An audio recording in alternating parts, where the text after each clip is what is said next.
Welcome to The Explainer. We're often told that our mood is, well, all in our head.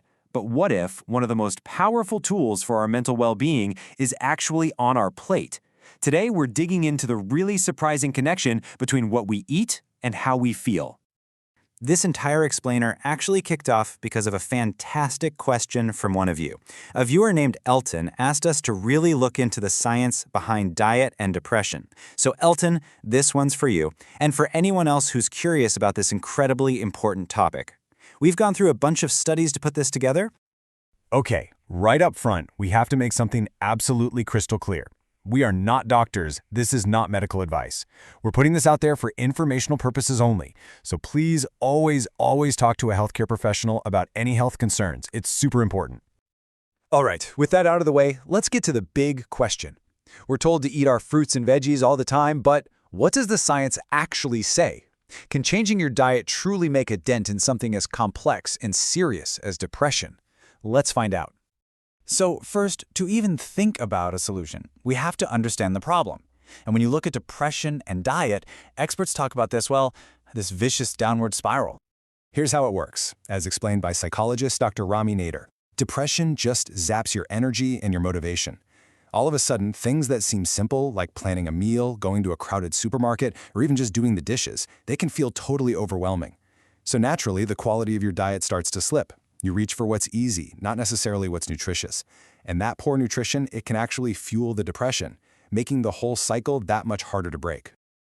To really get a handle on this link, some researchers say we need to zoom out, way out, and look at our modern world. There's a professor, Steve Alardi, who calls depression a disease of civilization. And his argument is pretty fascinating. He says that biologically, we're all walking around with Stone Age bodies, but we're living in a Space Age world.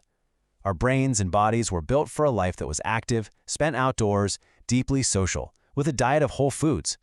Our modern lifestyle, it's often the exact opposite, and that mismatch can really take a toll. And the numbers? Wow, they really drive this home. A 2023 Gallup poll found that 29% of adults in the U.S. have been diagnosed with depression at some point in their lifetime. To put that in perspective, that's up almost 10% from just 2015. So this disease of civilization seems to be on the rise. Okay, so let's get into the nitty-gritty science. How can a piece of fruit or vegetable physically change what's going on in your brain? Well, the research points to three main pathways. First up is inflammation. There's a compound called arachidonic acid, which you find mostly in foods like chicken and eggs. It can trigger these inflammatory responses in the body. And that inflammation isn't just about sore joints. Research is suggesting it can actually inflame our brains. And that brain inflammation has been directly linked to depression. Second is the brain chemistry itself. Studies have found that people who are depressed often have higher levels of an enzyme in their brain called MAO. Now, you can think of MAO as a little cleanup crew that goes around and gets rid of feel-good brain chemicals like serotonin. When you have too much MAO, that cleanup crew is working overtime, clearing out those chemicals too fast.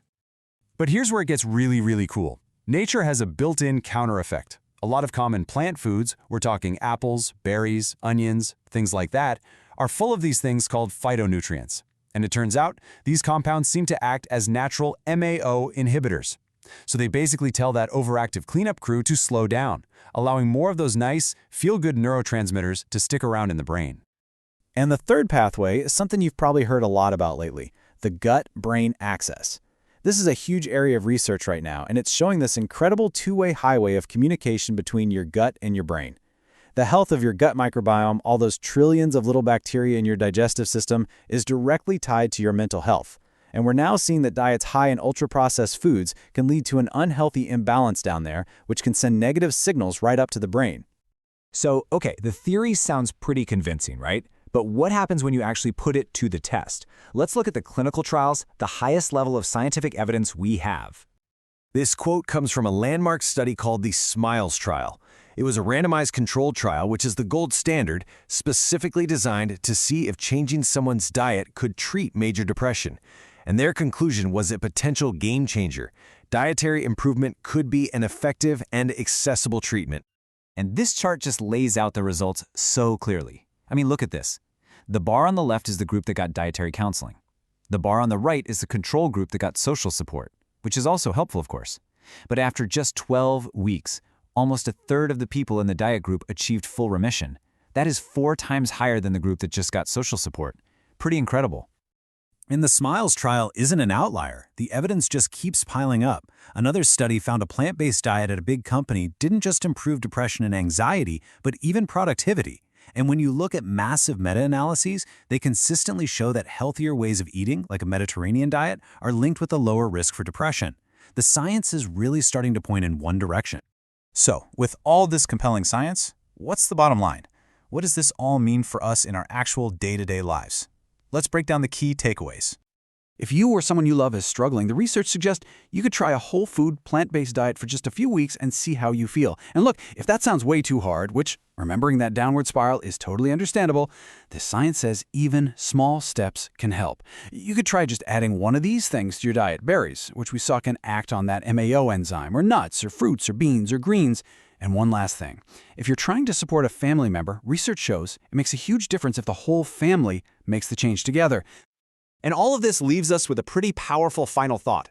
You know, in our high-tech world, we're always searching for the next big solution to the mental health crisis. New therapies, new medications, but have we been overlooking one of the most simple, powerful, and accessible tools we have, the very food we put on our plates every single day?